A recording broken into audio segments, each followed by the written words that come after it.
আমরা তো বারবার আল্লামা মামুনুল হক সাহেব হুজুর দামাত বরকাতুহুমকে বলেছি যে একটা কিছু সামনে আসা দরকার এমন ভাবে যেন সকলের ভেতরে যে দূরত্বটা আছে এই দূরত্বটা কিভাবে কমায় আনা যায়।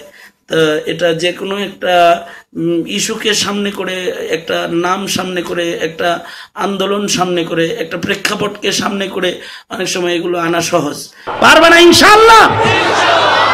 আর জীবনের শেষ বিন্দু রক্ত দেওয়ার জন্য শাইখুল হাদিসের প্রতিচ্ছবি আল্লামা মামুনুল হক যদি ডাক দেয় তাইলে মোহাব্বত প্রকাশ করে রক্ত দিতে রাজি আছো তো? শপথ করো, আল্লাহ কবুল করো। আসসালামু আলাইকুম ওয়া রাহমাতুল্লাহি ওয়া বারাকাতুহু। আলহামদুলিল্লাহ, আলহামদুলিল্লাহি ওয়া কাফা ওয়া সালামুন আলা ইবাদিহিল্লাযিনা ইসতাফা, আম্মা বা'দ। গুরুত্বপূর্ণ একটা বিষয় সামনে এসেছে, যে সকল বিষয় হঠাৎ করে আকস্মিকভাবে আমি ব্যক্তিগতভাবে এখানে বরেণ্য যারা তাদের সাথে একত্রিত হতে পেরে নিজেকে ধন্য মনে করতেছি। আল্লাহ পাক এখন যে বিষয়গুলো আলোচনা হচ্ছে এই বিষয়গুলো থেকে যে গুরুত্বপূর্ণ বিষয়গুলো আমি যেটা বলতে চাই সেটা হলো এই যে বাচ্চাদেরকে শাসনের বিষয়ে যে কথাটা, এইখানে আমরা আমাদের সেই তরবিয়তের বিষয়টার দিকে নজর করার জন্য বিশেষ অনুরোধ। সেটা হলো এই যে মুহিউস সুন্নাহ শাহ হারদুই রহমতুল্লাহ আলাইহি তিনি বলতেন যে একটা শিশু বাচ্চাকে প্রহার তো করার কোনো সুযোগই নেই, সে যদি কোনো অবস্থাতে কিছু অপরাধও করে তাহলে এটাও তাকে আমলিভাবে শাস্তি প্রদান করা। যেমন মুহিউস সুন্নাহ রহমতুল্লাহ আলাইহি বলতেন যে তুমি অপরাধ করেছো, 10 রাকাত নামাজ পড়ো। একটা বাচ্চাদের পাশে যে শয়তান থাকে, যখন নামাজের শাস্তি চলে এসেছে তো হযরত বলতেন যে ইবাদতের মাধ্যমে শাস্তি প্রদান করলে তার পেছন থেকে শয়তানের ওয়াসওয়াসাও কমে যায়। তো এইভাবে একটা বাচ্চাকে তরবিয়তের দিকে অগ্রসর করে নেওয়া। আর অবশ্যই যারা অন্যায় করেছেন আমরা তাদের উপযুক্ত শাস্তি কামনা করি। আর একটি অপরাধকে কেন্দ্র করে কোনো ধরনের কোনো কিছু সমাজে ছড়িয়ে না যায় এই বিষয়টা সকলে দৃষ্টি রাখার অনুরোধ জানাচ্ছি।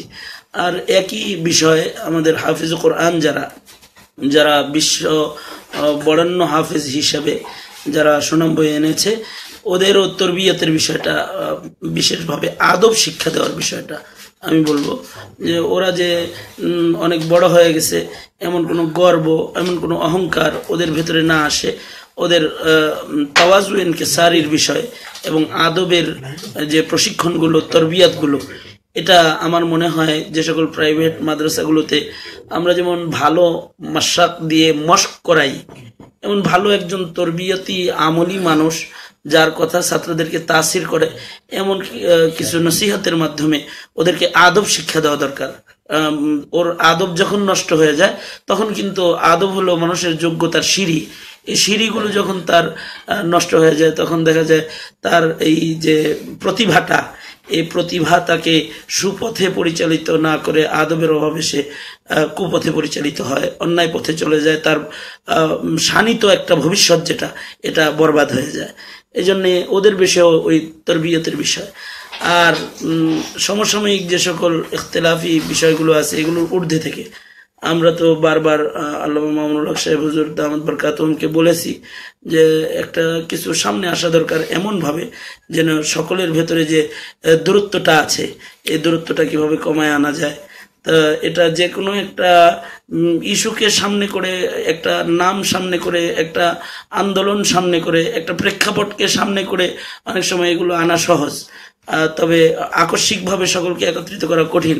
এই জন্য আমার একটা প্রস্তাব ছিল যে কিছু করার জন্যে শানে সাহাবা একরামের আদর্শকে সমাজে বাস্তবায়নের একটা আন্দোলনের শিরোনাম সামনে এনে ইখতিলাফকে গুটায়ে আমরা যেন সামনে বাড়তে পারি, এই বিষয়ে আমি আশা করব আমাদের সকলের আকাঙ্ক্ষার ব্যক্তিত্ব, যার দিক নির্দেশনা আমরা আজকে শুনতে চাই, তার মুখ থেকেই কিছু শুনবো।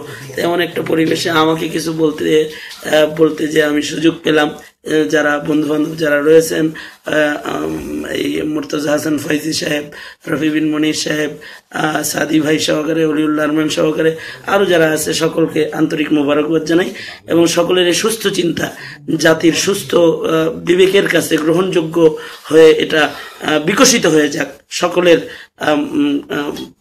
কাছে পৌঁছে যাক, এটা আমার একান্ত কামনা। আল্লাহ পাক আমাদেরকে বিজয় দান করেন এবং ঐক্য দান করেন। আমিন। ওয়া আখিরু দাওয়ানা আলহামদুলিল্লাহি রাব্বিল আলামিন।